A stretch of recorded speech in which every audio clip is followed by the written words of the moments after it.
बिस्मिल्लाहिर्रहमानिर्रहीम। अस्सलाम वालेकुम। ठीक है, कैसा गुजरा? सर्दी अच्छा, चलें। तो आज हम कंटिन्यू करते हैं जो हम पढ़ रहे थे, हमारा पढ़ाई का सिलसिला है। तो बेटा आज से हम शुरू कर रहे हैं ट्रांसपोर्ट सिस्टम। क्या शुरू कर रहे हैं? Transport system. आपने जो ट्रांसपोर्ट सिस्टम अभी तक जो सुना है बेटा, वो तो ट्रांसपोर्ट होगा सड़कों पे, गाड़ियों पे, एरोप्लेन के जरिए। आपकी जो सोशल स्टडी है उसमें पढ़ा है ट्रांसपोर्ट सिस्टम इंसानों में। हम देखें कि हमारे रोड हैं, गाड़ियां हैं, ट्रैफिक के और रेलवे की ट्रैक्स हैं और बहुत सारे जराए हमारे, जिससे हम खुद भी सफर करते हैं और मुख्तलिफ सामानों को भी एक जगह से दूसरी जगह पहुंचाते हैं। तो बेटा ये जो एक जगह से दूसरी जगह मटेरियल को पहुंचाना है, इसको हम कहते हैं ट्रांसपोर्ट सिस्टम। क्या कहते हैं? Transport system. जैसे कि हमारे माशरे के अंदर हम इंसान चीजों को एक जगह से दूसरी जगह पहुंचाते हैं जहां हमें जरूरत होती है, और उनके लिए हम मुख्तलिफ ज़राए इस्तेमाल करते हैं, जैसे सड़कें हैं, रेलवे ट्रैक्स हैं, हवाई जहाज है, इसके अलावा हमारे जानवर हैं जैसे ऊंट है, गधा गाड़ी है, घोड़े हैं, ठीक है। इसी तरह अगर जदीद दौर में देखें कार है, बसें हैं, ट्रक है और बहुत सारी ऐसी चीजें हैं जिनके जरिए हम लोगों को और मटेरियल्स को एक जगह से दूसरी जगह शिफ्ट करते हैं, ट्रांसपोर्ट करते हैं, लेके जाते हैं, ठीक है बेटा। तो इसी तरह बेटा जो जानदार होते हैं, चाहे जितने भी जानदार हैं, ठीक है, हमने पढ़ा है कि जानदार जो है वो 3 किस्म के हैं, micro organism, plant and animals. Micro organism, plant and animals. अब चाहे कोई यूनिसेलुलर ऑर्गेनिज्म हो या मल्टी सेलुलर ऑर्गेनिज्म हो, तो उसके अंदर ट्रांसपोर्ट का सिस्टम जरूर होता है, ठीक है। सेल के अंदर भी पानी, खुराक और एक्सक्रीटरी मटेरियल एक जगह से दूसरी जगह पे शिफ्ट होते हैं, एक ऑर्गेनेली से दूसरे ऑर्गेनेली में शिफ्ट होते हैं। इसी तरह अगर हम मल्टी सेलुलर ऑर्गेनिज्म में चले जाएं तो उनके अंदर भी बेटा ट्रांसपोर्ट सिस्टम है। उनके अंदर भी मटेरियल्स को एक जगह से दूसरी जगह मुहैया किया जाता है, पहुंचाया जाता है, और जानवरों के अंदर भी मटेरियल्स को एक जगह से। अब जैसे अगर हम पौधों में देखें तो खुराक पौधों में पत्तों में बनती है, लेकिन खुराक जो है वो जड़ों को भी जरूरत होती है, तो पत्तों से खुराक जड़ों में आती है, और जड़ों से पानी और मंकियात जमीन से पौधे जज़ब करते हैं, तो उसकी जरूरत पत्तों में होती है, तो वहां से पानी और मंकियात को पौधों तक पहुंचाया जाता है। तो बेटा इस तरह के जानदारों में जिन जिन चीजों की मटेरियल्स की जरूरत होती है या जिन मटेरियल्स को जिस्म से खारिज करना होता है, उन मटेरियल्स को जिस्म के एक हिस्से से दूसरे हिस्से की तरफ लेके जाने वाला जो सिस्टम होता है उसको कहते हैं ट्रांसपोर्ट सिस्टम। उसको क्या कहते हैं? Transport system. ठीक है बेटा। ये सिर्फ ना सिर्फ पौधों में होता है बल्कि तमाम किस्म के ऑर्गेनिज्म, तमाम किस्म के, जैसे कि मैंने पहले बताया यूनिसेलुलर ऑर्गेनिज्म में भी होता है, मल्टी सेलुलर ऑर्गेनिज्म में भी होता है, प्लांट्स में भी होता है और जानवरों में भी होता है। तो आज हम ट्रांसपोर्ट सिस्टम जिसको हम फोकस करेंगे बेटा वो है ह्यूमन ट्रांसपोर्ट सिस्टम। कौन सा? ह्यूमंस की बॉडी के अंदर जो मुख्तलिफ मटेरियल जिनकी हमें जरूरत होती है या जिनको हमने एक जगह से दूसरी जगह पहुंचाना होता है, बाद मटेरियल्स को हम बॉडी के अंदर लेके जाते हैं, बाद मटेरियल्स को हम बॉडी से खारिज करना चाहते हैं, तो उनको रिस्पेक्टिव ऑर्गन्स की तरफ या रिस्पेक्टिव सिस्टम की तरफ लेके जाने वाला जो निजाम है उसको हम ट्रांसपोर्ट सिस्टम कहते हैं। ठीक है बेटा। तो आज का पहला जो इंट्रोडक्शन है कि what is transport system in humans, तो हम उसको डिफाइन कैसे करेंगे कि ट्रांसपोर्ट सिस्टम इन ह्यूमंस को हम डिफाइन कैसे करेंगे, ये कौन सा सिस्टम है? ट्रांसपोर्ट सिस्टम जो है बेटा transport materials in the body, ये ऐसा सिस्टम है जो हमारी बॉडी के अंदर मादों को एक जगह से दूसरी जगह शिफ्ट करता है, ट्रांसपोर्ट करता है। ठीक है बेटा। तो ये है इसकी नटशेल के अंदर डेफिनेशन, बिल्कुल मुख्तसर सा वो कॉन्सेप्ट है कि ट्रांसपोर्ट सिस्टम है क्या।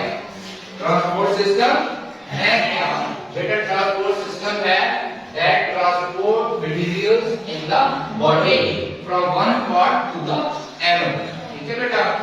अब ह्यूमन ट्रांसपोर्ट सिस्टम में अगर हम देखें तो ह्यूमन ट्रांसपोर्ट सिस्टम जो है वो कौन कौन से मटेरियल को ट्रांसपोर्ट कर सकता है?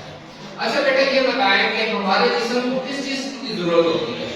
हमारे जिस्म को रेस्पिरेशन के लिए किसकी जरूरत होती है? ऑक्सीजन की। हमारे जिस्म के हर सेल को, क्योंकि जिंदा सेल है तो उनको जिंदा रहने के लिए रेस्पिरेशन की जरूरत है। तो रेस्पिरेशन के लिए हमारे जिस्म के हर सेल को क्या चाहिए? ऑक्सीजन। और जब सेल जिंदा है तो उनको रेस्पिरेशन के दौरान, क्योंकि उन्होंने ऑक्सीजन की इस्तेमाल करनी है, साथ में फूड मटेरियल इस्तेमाल करना है, तो फूड मटेरियल को जब वो बर्न करेंगे और उसे एनर्जी पैदा करने के लिए, तो उनको जो दूसरी चीज चाहिए है, most important thing, that is food material. क्या है वो बेटा? Food material. सो हमारे जिस्म में हमें जिन चीजों की जरूरत है, एनर्जी और ग्रोथ के लिए हमें ऑक्सीजन की जरूरत है। एनर्जी और ग्रोथ के लिए हमें किस चीज की जरूरत है बेटा? ऑक्सीजन की, क्योंकि हम रेस्पिरेशन के दौरान ऑक्सीजन यूज करते हैं। ठीक है। और दूसरी चीज जो हमें जरूरत है बेटा वो है फूड। क्या है? फूड। कि हमारे जिस्म को एनर्जी पैदा करनी, क्योंकि हर सेल को जिंदा रखना है, उसके मुख्तलिफ काम करने हैं, तो उसके लिए उसको एनर्जी की जरूरत है। ग्रोथ के लिए भी हमें मटेरियल्स की जरूरत होती है, प्रोटीन्स की, कार्बोहाइड्रेट्स की, फैट्स की, ताकि हम नए सेल बना सकें। क्योंकि जिस्म जिंदा जानवरों के जिस्मों को देखते हैं तो दो चीजों में उनको जरूरत होती है। एक तो एनर्जी कंजप्शन के लिए उनको ग्लूकोज और ऑक्सीजन की जरूरत होती है, दूसरा उनको डिफरेंट मटेरियल्स की जरूरत होती है ताकि उनका वजूद बढ़ सके, वो ग्रो कर सके। So growth and energy needs के लिए हमें ऑक्सीजन और फूड मटेरियल की जरूरत होती है। ठीक है बेटा। अच्छा, बहुत सारी चीजें बेटा हमने अपने जिस्म से खारिज भी करनी है, क्योंकि हमारे जिस्म में जब मुख्तलिफ किस्म के केमिकल रिएक्शंस और मुख्तलिफ किस्म के काम होते हैं तो कुछ फाजिल मादे भी पैदा होते हैं, वेस्ट मटेरियल्स भी पैदा होते हैं। उन वेस्ट मटेरियल्स को भी हमें जिस्म से निकालना होता है। जब जैसे हम कार्बोहाइड्रेट्स को हजम करते हैं, प्रोटीन्स को हजम करते हैं, एनाबॉलिज्म और कैटाबॉलिज्म, जिसमें हम मेटाबॉलिज्म कहते हैं। मेटाबॉलिज्म बेटा वो प्रोसेस है कि जिसके अंदर जो है वो मुख्तलिफ मटेरियल्स को तोड़ा जाता है या फिर मुख्तलिफ मटेरियल्स को जोड़कर बड़े मॉलिक्यूल्स और बड़े ऑर्गेन्स जो है, ऑर्गेनेली जो है सेल्स के, वो बनाए जाते हैं। इस प्रोसेस को कहते हैं मेटाबॉलिज्म। मेटाबॉलिज्म बेटा दो तरह का होता है, एक होता है कैटाबॉलिज्म और एक होता है एनाबॉलिज्म। एक में चीजों को तोड़ा जाता है और एक में चीजों को जोड़ा जाता है। और चीजों को तोड़ते हैं बेटा तो वेस्ट मटेरियल भी पैदा होता है। जैसे हम जब प्रोटीन को तोड़ते हैं तो नाइट्रोजनियस वेस्ट मटेरियल पैदा होता है। इंसानों में यूरिया की शक्ल में पैदा होता है। किस शक्ल में पैदा होता है? यूरिया। हमें उसको भी एक्सक्रीट करना होता है। वो हमारी बॉडी में अगर ज्यादा रहे तो गुर्दे उसको फिल्टर करके हमारे जिस्म से एक्सक्रीट करते हैं। क्या करते हैं? एक्सक्रीट। तो ऐसे मटेरियल्स को जिनको हमें जिस्म से निकालना होता है, गैर जरूरी मादे, फाजिल मादे हैं जैसे नाइट्रोजनियस वेस्ट, उनको निकालने के लिए जो रिस्पेक्टिव ऑर्गन्स है वो हमारा एक्सक्रीटरी सिस्टम है। तो उस तक पहुंचाना, यानी गुर्दों तक पहुंचाना ये ट्रांसपोर्ट सिस्टम है। पूरे जिस्म से नाइट्रोजनियस वेस्ट को गुर्दों तक पहुंचाना और वहां से गुर्दों से फिर यूरिन की शक्ल में हम बॉडी से एक्सक्रीट आउट करते हैं। इसी तरह बेटा जब हम सांस लेते हैं रेस्पिरेशन के दौरान, तो एक और जो है वो वेस्ट मटेरियल बहुत ज्यादा मात्रा में पैदा हो रहा है, वो बेटा है कार्बन डाइऑक्साइड। क्या है? कार्बन डाइऑक्साइड की जरूरत होती है। कार्बन डाइऑक्साइड को हमने बाहर निकालना होता है, क्योंकि रेस्पिरेशन के दौरान ऑक्सीजन इस्तेमाल होती है, फूड मटेरियल इस्तेमाल होता है और उसके नतीजे में फिर कार्बन डाइऑक्साइड पैदा होती है और साथ में एनर्जी पैदा होती है। एनर्जी को हम मुख्तलिफ कामों के लिए इस्तेमाल कर देते हैं और जो कार्बन डाइऑक्साइड जो वेस्ट मटेरियल है उसको हमने पूरे जिस्म से इकट्ठा करना होता है। वो इकट्ठा होकर फेफड़ों में आता है और फेफड़ों के जरिए से हम जब एक्सहेल करते हैं, सांस बाहर निकालते हैं, तो हम कार्बन डाइऑक्साइड को बाहर निकालते हैं। तो ये जो पूरा बॉडी का सिस्टम है जिसमें बहुत सारे मटेरियल्स को हम एक जगह से दूसरी जगह पे ट्रांसपोर्ट कर रहे हैं, कुछ चीजों की जरूरत है, किसी चीज को खारिज करना है, तो इस पूरे ट्रांसपोर्ट सिस्टम को चलाने के लिए जो निजाम काम करता है हम उसको कहते हैं ट्रांसपोर्ट सिस्टम। क्या कहेंगे? मटेरियल्स का ट्रांसपोर्ट सिस्टम। तो चलिए बेटा आप देखते हैं कि इंसानों के अंदर ये जो ट्रांसपोर्टेशन का अमल है ये कौन कौन से ऑर्गन से मिलकर करते हैं, ये कौन कौन से अज्जा से मिलकर बना है। ठीक है बेटा, तो ह्यूमन ट्रांसपोर्ट सिस्टम जो है बेटा वो 3 चीजों से मिलकर बना है। कितनी चीजों से मिलकर बना है? हमारे जिस्म में जो ट्रांसपोर्टेशन का काम है बेटा वो करता है ब्लड सर्कुलेटरी सिस्टम। हमारे जिस्म में जो हमारे इंसानों में और बाकी जानवरों के अंदर बेटा सेलुलर एनिमल्स के अंदर जिनके अंदर ब्लड पाया जाता है उनके अंदर जो ट्रांसपोर्टेशन का सिस्टम है बेटा वो ब्लड के जरिए होता है। इसके जरिए होता है ब्लड के जरिए। जब ब्लड हमारे जिस्म में फ्लो करता है तो वो अपने अंदर बहुत सारी चीजों को जज़ब करके एक जगह से दूसरी जगह मुंतकिल करता है। यानी हमारा जो ट्रांसपोर्टरी सिस्टम है हम उसको सर्कुलेटरी सिस्टम भी कहते हैं या ब्लड सर्कुलेटरी सिस्टम कहते हैं। क्या कहते हैं? ब्लड सर्कुलेटरी सिस्टम, यानी खून का निजाम। खून के निजाम से तो सारे वाकिफ है ना कि हमारा खून जो है वो हमारी बॉडी के अंदर होता है, रेड कलर का होता है और वो खून की नालियों में चलता है। इसमें चलता है खून की नालियों में चलता है। और वो कैसे चलता है? उसको पंप कौन सा ऑर्गन करता है? कौन सा ऑर्गन हमारे ब्लड को पंप करता है? हार्ट, दिल। हमारा जो दिल है वो पंप करता है। अब हम देखते हैं कि जो हमारा ब्लड सर्कुलेटरी सिस्टम है वो कौन कौन से 3 अज्जा से मिलकर बना है और उनमें आगे मजीद अज्जा क्या है, उनके मजीद पार्ट्स क्या हैं। ठीक है बेटा, तो सबसे पहले हम चलते हैं जी अपने ह्यूमन ब्लड सर्कुलेटरी सिस्टम, क्योंकि ह्यूमन के अंदर सारा ट्रांसपोर्ट का सिस्टम कौन कर रहा होता है? Function blood circulatory system. और बेटा जब हम ब्लड सर्कुलेटरी सिस्टम को देखते हैं तो वो 3 अज्जा पर मुश्तमिल होता है, 3 कंपोनेंट्स पर मुश्तमिल होता है। कितने कंपोनेंट्स पर मुश्तमिल होता है? 3। ठीक है बेटा, तो सबसे पहले है बेटा ब्लड। सबसे पहले क्या है? ब्लड। इंसान के जिस्म के अंदर जो है वो ब्लड पाया जाता है। ये फ्लूइड शक्ल में, ये जो हमारा ब्लड है ये माया शक्ल में होता है। उसका कलर क्या होता है हमारे ब्लड का? बड़ा रेड कलर। रेड कलर बेटा इसलिए होता है क्योंकि इसके अंदर होता है आयरन। क्या होता है? हीमोग्लोबिन, आयरन है। वो ऐसी प्रोटीन है जिसके अंदर आयरन होता है और इसी वजह से हमारे ब्लड का कलर जो है वो रेड है। और ब्लड इसी रेड हीमोग्लोबिन की वजह से हमारे जो ब्लड है वो ऑक्सीजन को ट्रांसपोर्ट करता है। ठीक है बेटा, तो सबसे पहले आ जाएगा ब्लड। ब्लड के बाद बेटा ब्लड जिन रस्तों पे चलता है या जिन वेसल्स के अंदर मूव करता है उनको कहते हैं ब्लड वेसल। उनको क्या कहते हैं? ब्लड वेसल या खून की नालियां। खून जो है बेटा वो खून की नालियों में हमेशा चलता है।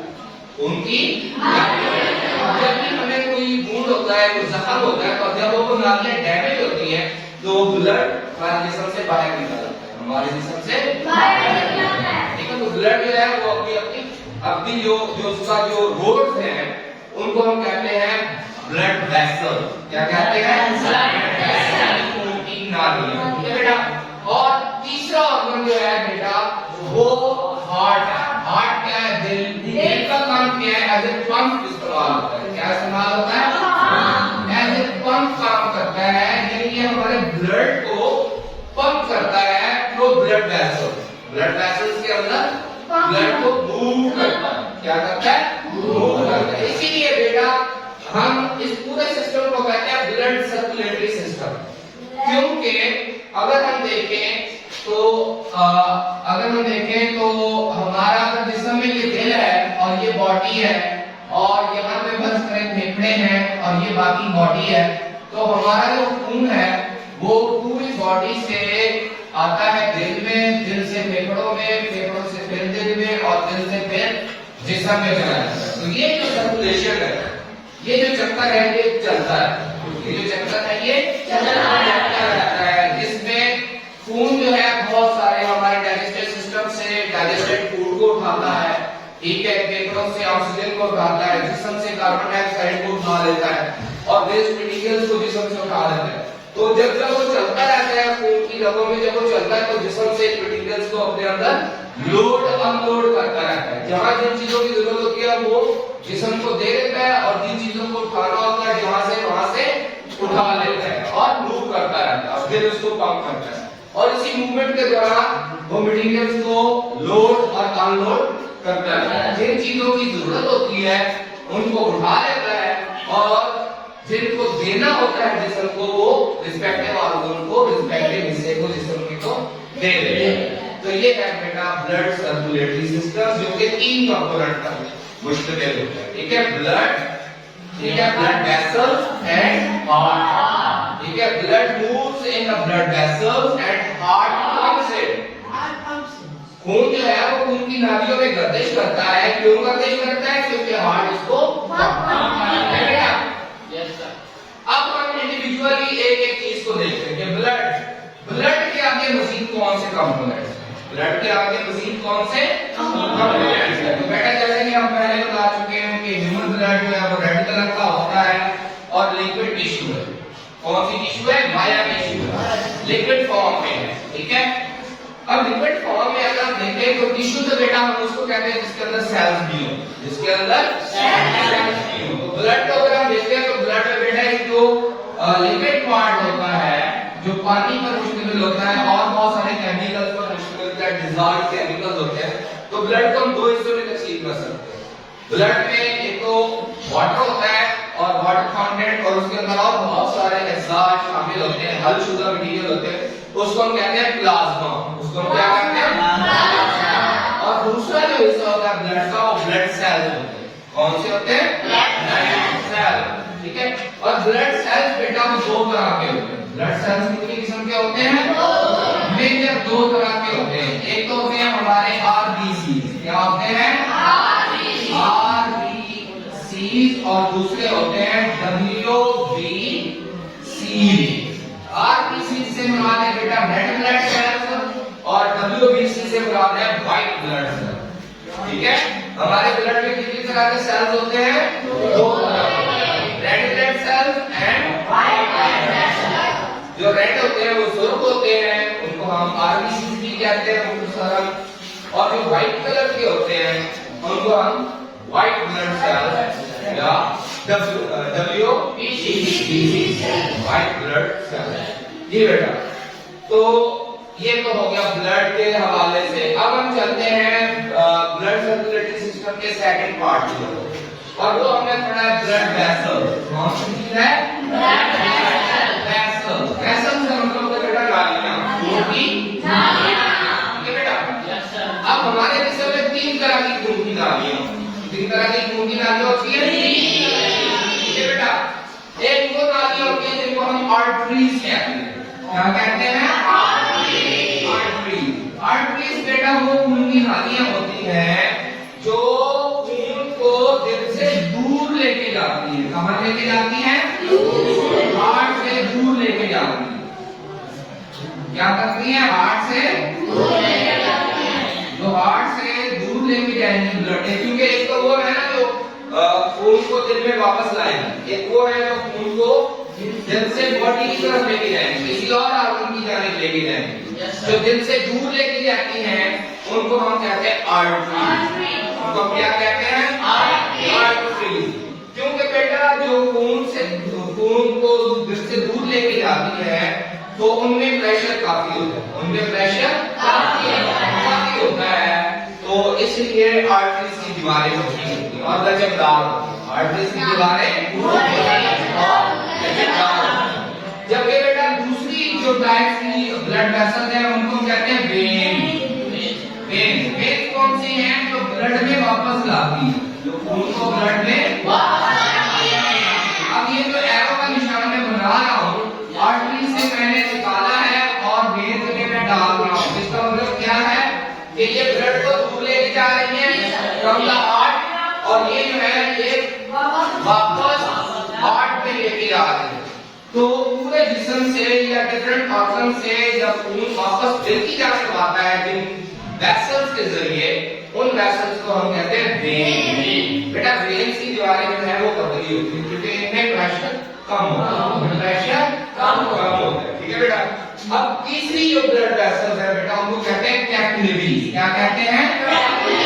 कैपिलरीज। अब कैपिलरीज बेटा ये होता है कि बॉडी के अंदर, क्योंकि आर्टरीज और वेन्स दोनों बॉडी में भी है, दोनों बॉडी में भी है, ठीक है बेटा। तो जहां पे कैपिलरीज और वेन्स आपस में जुड़ने से पहले कोई भी आर्टरी जो है जब वो खून लेके जा रही है तो वो तकसीम दर तकसीम होती जाएगी। क्या होती जाएगी? तकसीम दर तकसीम होती जाएगी। वो बारीक बारीक नालियों में जूं वो जिस्म में जाएगी तो वो बारीक बारीक नालियों में तकसीम होती जाएगी। और ये जो बिल्कुल ही बारीक नालियों का एक नेटवर्क होगा जहां पे खून की नालियां जो है वो सिर्फ एक सेल मोटी होगी। उनकी दीवार कितनी मोटी होगी? एक सेल के जितनी मोटी होगी। वो जो जगह होगी ब्लड वेसल्स की बेटा उनको कहते हैं कैपिलरी। उनको क्या कहते हैं? कैपिलरी। तो एक तरफ से खून दाखिल होता है, ठीक है बेटा, आर्टरीज के जरिए हमारे जिस्म के अंदर खून दाखिल होता है और आर्टरीज तकसीम दर तकसीम होने के बाद इंतहाई बारीक नेटवर्क ऑफ कैपिलरीज यानी खून की इंतहाई बारीक नालियों का एक पूरे जिस्म में नेटवर्क होता है। और ये वो नेटवर्क है जहां पे मटेरियल्स की लोडिंग अनलोडिंग, मटेरियल्स की एक सेल मोटी दीवार है तो उस दीवार के आर पार जो है बहुत सारे मटेरियल्स गुजर के ब्लड में दाखिल हो जाते हैं और बहुत सारे ब्लड में से निकल के बॉडी में चले जाते हैं। ये वो जगह है जहां पे एक्सचेंज ऑफ मटेरियल होता है, जहां पे एक्सचेंज ऑफ बॉडी और ब्लड के दरमियान एक्सचेंज ऑफ मटेरियल होता है। फर्ज करें कि अगर यही ब्लड कैपिलरीज हमारे फेफड़ों में है तो वहां से ही ऑक्सीजन को जज़ब करती है, वहां से ही ऑक्सीजन को उठाती है और कार्बन डाइऑक्साइड को फेफड़ों के एल्वेओलाई में छोड़ देती है। समझ आ रही है? तो कार्बन डाइऑक्साइड को अनलोड कर रही है और ऑक्सीजन को लोड कर रही है। अब जब यही ब्लड दिल में से होने के बाद बॉडी में जाएगा तो वहां से क्या करेंगे कैपिलरीज बेटा, वहां से कैपिलरीज उल्टा काम करेंगी। ये वहां पे ये ऑक्सीजन बॉडी को दे देंगी और वहां से कार्बन डाइऑक्साइड को उठा के वापस फेफड़ों में ले जाएंगी, ठीक है बेटा। तो कैपिलरीज बेसिकली खून की नालियों का वो बारीक नेटवर्क होता है जिनकी दीवारें सिर्फ एक सेल मोटी होती है और ये पूरी बॉडी के अंदर मौजूद होता है। और यही वो पॉइंट है जहां पे लोडिंग और अनलोडिंग का एक्सचेंज ऑफ मटेरियल होता है बॉडी के दरमियान और ब्लड के दरमियान, बॉडी और ब्लड के दरमियान एक्सचेंज ऑफ मटेरियल होता है, लोडिंग और अनलोडिंग होती है। बात समझ आ रही है? तो ये बेटा खून की तीन तरह की नालियां थी, ब्लड वेसल, आर्टरीज जो खून को दिल से दूर लेके जाती है, वेन जो खून को वापस हार्ट में लेके आती है और थर्ड कैपिलरीज ये आर्टरीज और वेन्स के दरमियान में बारीक खून की नालियों का एक नेटवर्क है जहां पे एक्सचेंज ऑफ मटेरियल होता है, जहां पे एक्सचेंज ऑफ मटेरियल होता है, ठीक है बेटा। और कैपिलरीज ही खून की सबसे बारीक नालियां हमारे जिस्म में, कैपिलरीज ही खून की सबसे बारीक नालियां। और बेटा बास कैपिलरीज इतनी भी छोटी होती हैं कि अगर हम देखें हमारा जो रेड ब्लड सेल है बेटा उसकी जो शक्ल है वो राउंड है। क्या है? राउंड शक्ल का है, जिस तरह कैटी होती है ना टॉफियां उस तरह का, ठीक है, दरमियान में से बारीक। तो यूं तो ये कैपिलरीज इतनी बारीक होती है कि हमारे जो रेड ब्लड सेल्स है बेटा वो एक लाइन में चलते हैं। किसमें चलते हैं? इतनी बारीक है। तो हमारा रेड ब्लड सेल भी इंतहाई छोटा सा सेल है, लेकिन ये जो कैपिलरीज हैं ये भी इतनी बारीक है कि इनमें भी red blood cell just like ball, यानी उसका जो डायामीटर है अंदर से जो कैपिलरीज का जो अंदर से गैप है उसके अंदर सिर्फ एक रेड ब्लड सेल ऐसे लाइन में चल सकती है। समझ आ गई है? तो इसी दौरान जो है ये चीजों का लेन देन करते हैं, बहुत सारी चीजों को लोड करते हैं और बहुत सारी चीजों को अनलोड करते हैं, एक्सचेंज ऑफ मटेरियल करते हैं, ठीक है बेटा। इसलिए हम है कैपिलरी। अब हम चलते हैं बेटा हार्ट की जानब। अब हम कहां चलते हैं? डेफिनेटली किसी भी सिस्टम के अंदर हर पार्ट की बड़ी अहमियत होती है, कोई भी पार्ट जो है उसकी अहमियत कम नहीं होती, ठीक है। ब्लड की अपनी अहमियत है, ब्लड वेसल्स की अपनी अहमियत है, लेकिन हमारे जिस्म में हार्ट को बहुत ज्यादा अहमियत है, हार्ट को बहुत ज्यादा अहमियत हासिल है, क्योंकि अगर हार्ट जो है, क्योंकि हमारा हार्ट ऐसे मसल से बना है, हमारे जिस्म के जितने भी बेटा मसल्स है ना, हमारे जिस्म में 3 तरह के मसल पाए जाते हैं। एक वो मसल होते हैं जो कि हड्डियों के साथ होते हैं, बोन के साथ होते हैं, जिनके जरिए हम हरकत करते हैं, जिनके जरिए हमारा जिस्म हरकत करता है। इनको बेटा कहते हैं स्केलेटल मसल, क्योंकि ये हड्डियों के साथ है ना, स्केलेटल कहते हैं ढांचे को, जिनको क्या कहते हैं स्केलेटल मसल।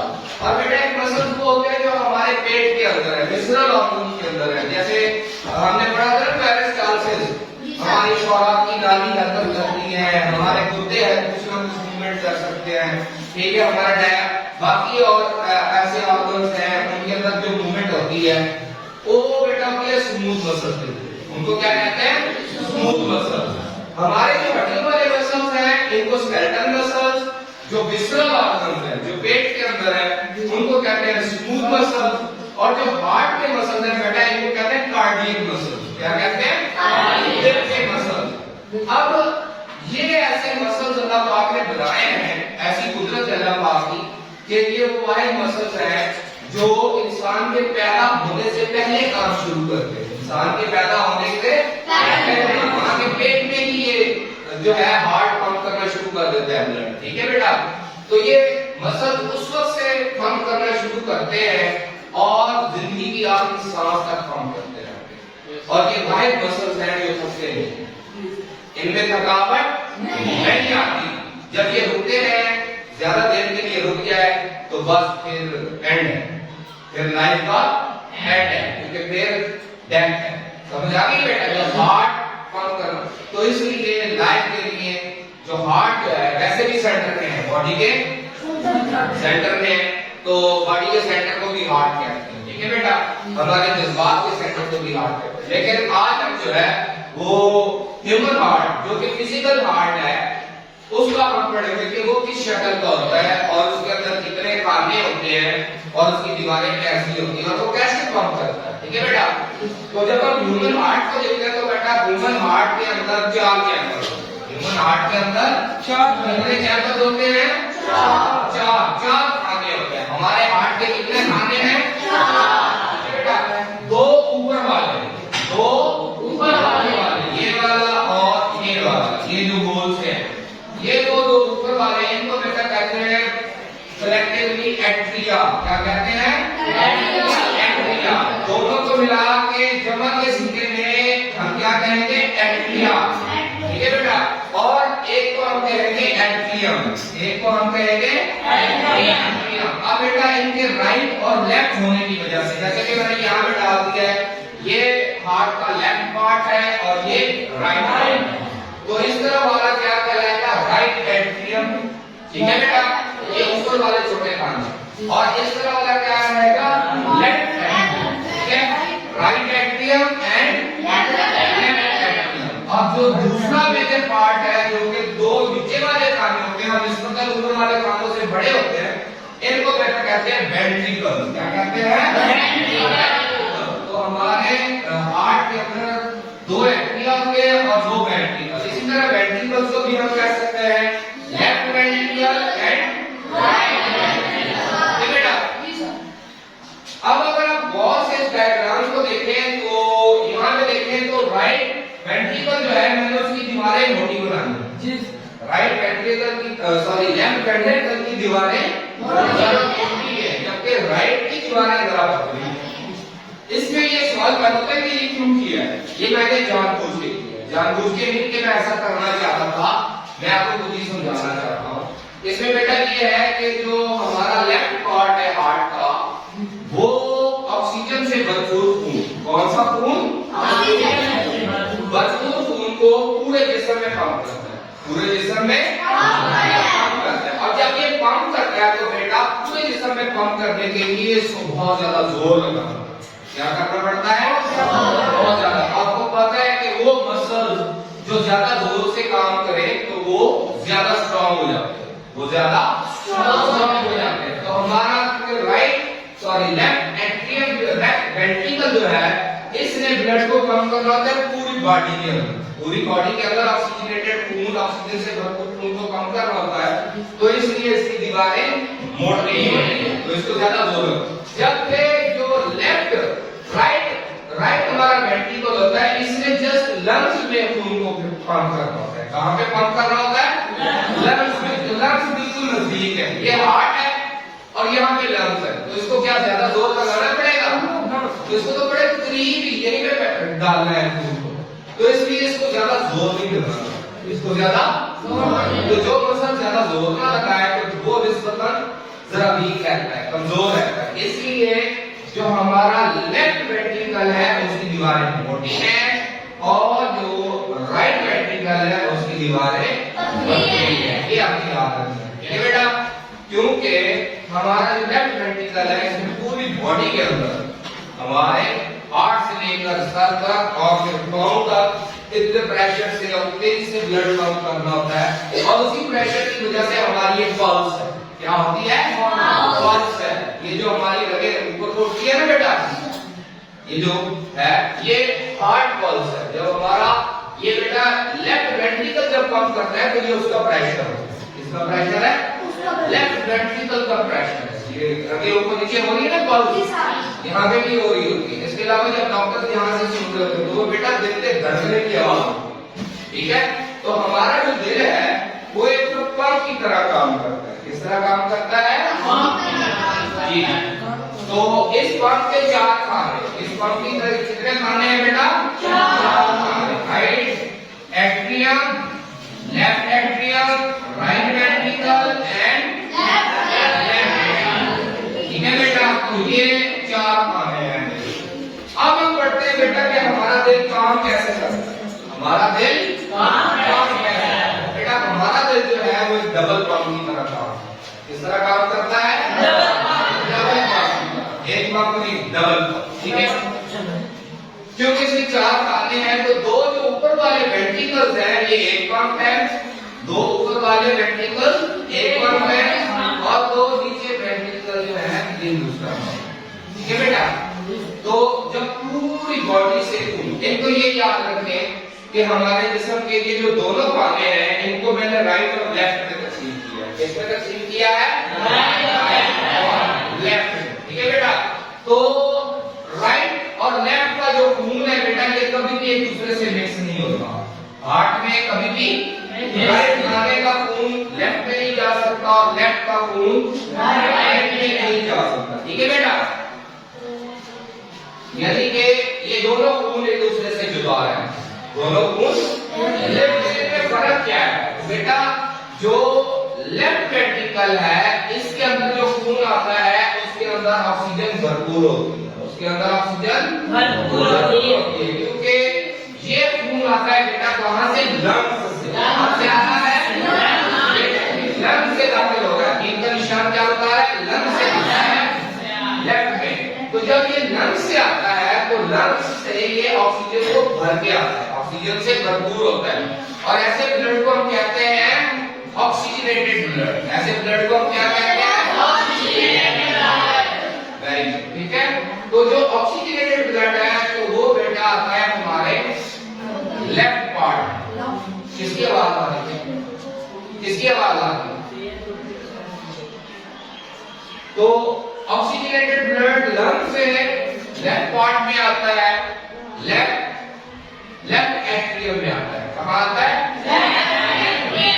Left atrium.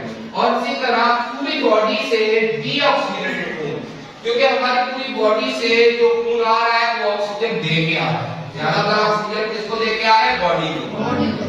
तो उसके अंदर ऑक्सीजन की निस्बतन कमी है, उसके अंदर बॉडी उसके उस ब्लड के अंदर ऑक्सीजन की कमी है। ऐसे ब्लड को कहते हैं डीऑक्सीजनेटेड ब्लड। ऐसे खून को क्या कहते हैं? Deoxygenated blood. वो ब्लड जो अपनी ऑक्सीजन जो है वो बॉडी को दे चुका है ताकि बॉडी उसको कंज्यूम कर ले और कार्बन डाइऑक्साइड को उठा चुका और बॉडी से कार्बन डाइऑक्साइड को उठा चुका और वापस आ रहा हो दिल की जाने वेन्स के जरिए, तो वो आएगा हमारे राइट एट्रियम में। बॉडी से कहां से आएगा?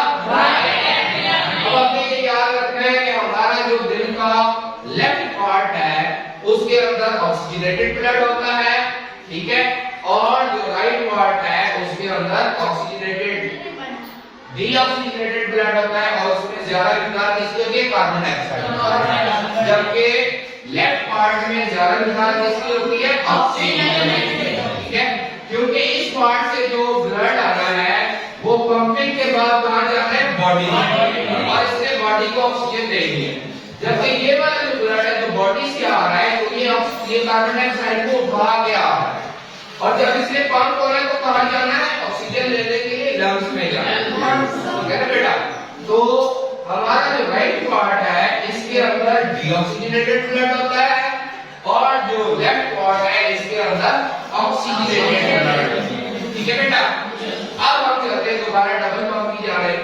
जब ऑक्सीजनेटेड और डीऑक्सीजनेटेड खून के जरिए दोनों ऊपर वाले एट्रिया भर जाते हैं, दोनों ऊपर वाले एट्रिया भर जाते हैं, तो दोनों एट्रिया एट वंस सिकुड़ते हैं, दोनों एट्रिया एट वंस सिकुड़ते हैं। ये हो गया मेन पंप, क्योंकि इसने पुश कर दिया ना, तो ये एट्रिया जब सिकुड़ते हैं दोनों भरने के बाद, और ये एट वंस सिकुड़ते हैं, दोनों राइट एंड लेफ्ट एट्रिया पहले सिकुड़ेंगे, ठीक है बेटा?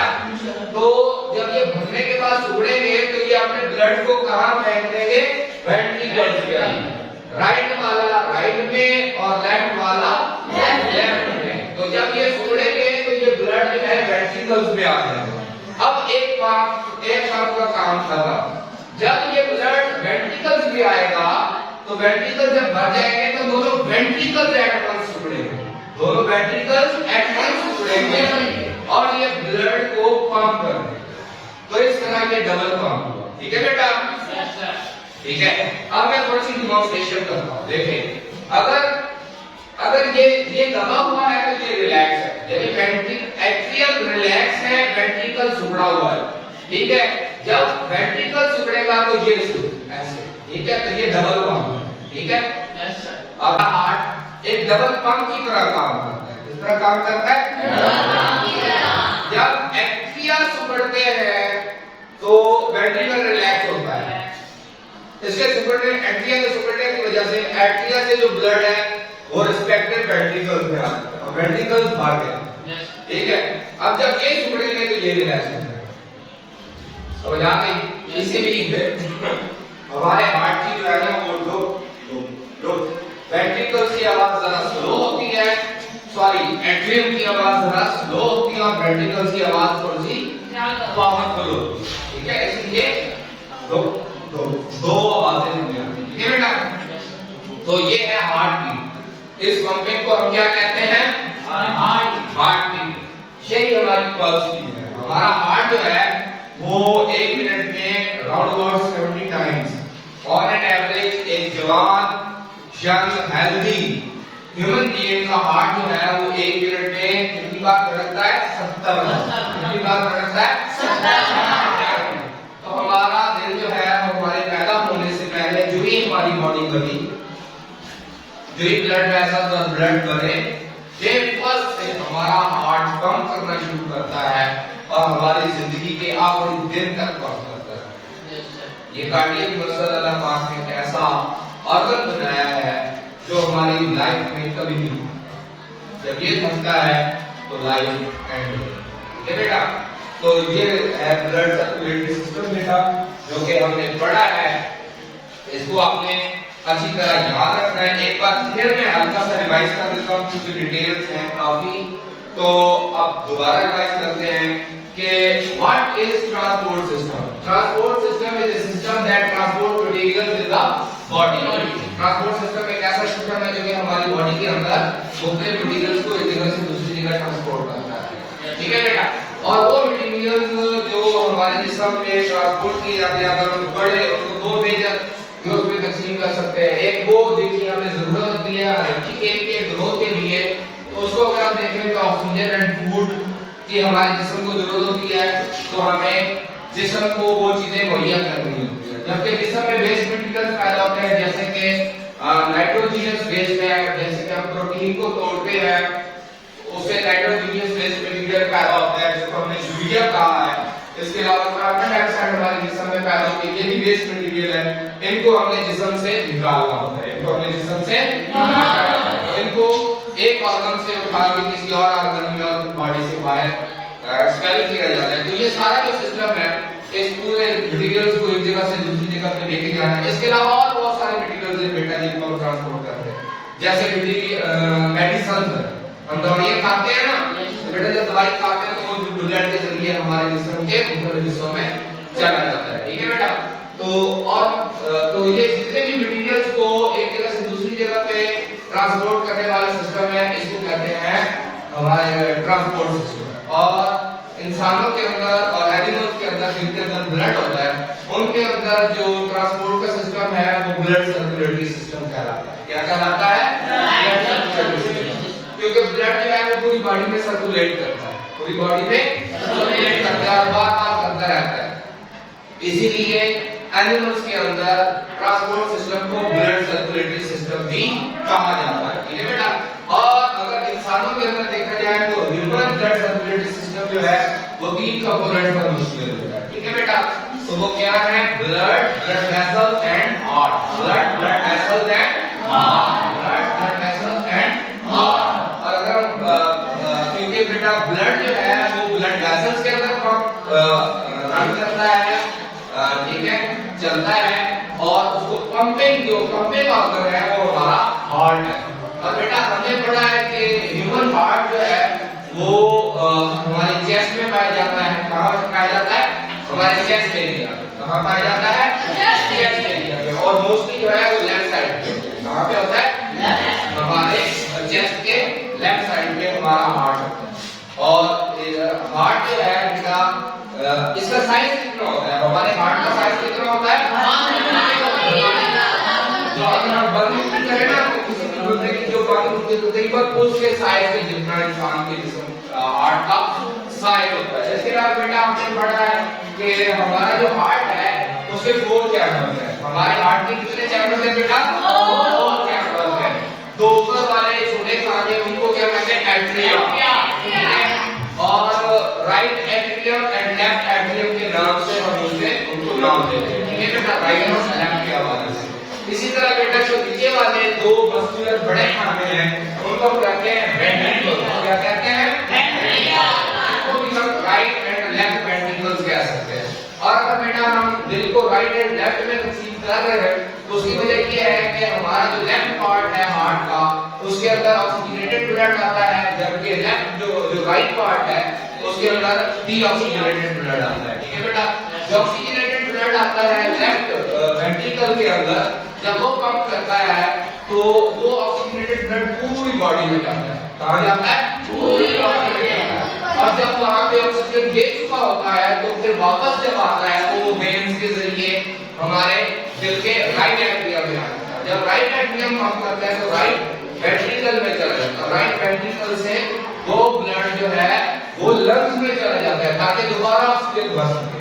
और ऑक्सीजन भरने के बाद वो फिर आ जाता है हमारे लेफ्ट जो है ये लेफ्ट एट्रियम के जरिए हमारा दोबारा हमारे दिल में चला जाता है। तो यूं ये पूरा सर्कुलेटरी सिस्टम चलता रहता है और इसी दौरान जो है ब्लड वो डिफरेंट मटेरियल्स को जिस्म के एक हिस्से से दूसरे हिस्से में ट्रांसपोर्ट करता है। क्या सवाल है? ठीक है, ठीक है। आप इन चीजों को मेमोराइज करके आएंगे, सबको समझ भी आई है आपको? जरूर इनको याद कीजिएगा, बार-बार पढ़िए।